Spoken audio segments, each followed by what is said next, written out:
Ako si Joven. Hindi ako tamad, medyo lang. May pangarap din ako, katulad ni Mon. Kaya tara, samahan niyo ako. 2 years ago nung mag-resign ako sa trabaho, pag-decision ako mag-start ng sariling negosyo. Freelance installer pala ako ng water station machine.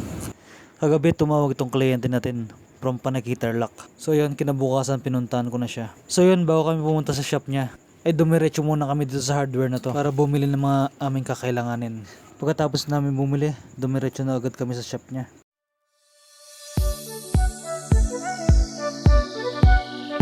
So yun, nandito na tayo sa shop niya. Sira daw yung filter head carbon niya, kaya papalitan natin ng bago. At ito yung ipapalit natin. Ayan, binaklas ko na yung FRP tank niya. Binaklas ko na yung carbon head manual. At ayan, nilagay na natin yung bagong head niya. At siyempre lalagyan natin ng Teflon para hindi magkaroon ng tagas. So ayan, nalagyan ko na ng Teflon lahat. At higpitan na natin. Pasensya na kayo sa mukha ko guys, sobrang init kasi nung oras na yan. So what's up guys, ito yung service natin today. So nagpalit tayo ng manual head, carbon filter, manual head carbon filter. So ang kanyang problema is may lumalabas sa backwash niya during operation time ng feed pump and RO pump. So yun, tumatagos na or mayroon ng problema yung head. So madalit salita, pinalitan natin yung head. So yun, okay na siya. Yan, ang pressure ng feed is ayun. So yun guys, mayroon pa pala tayong ayusin dito sa likod.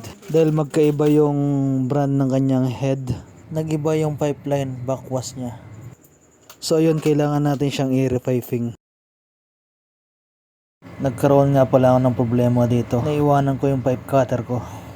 So yun guys, dahil wala tayong dalang pipe cutter, lagari.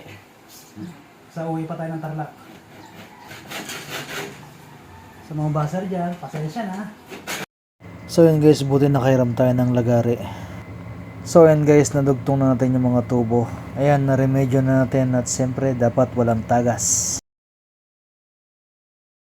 Okay na yung machine sir. Ayun si ma'am. Hi ma'am.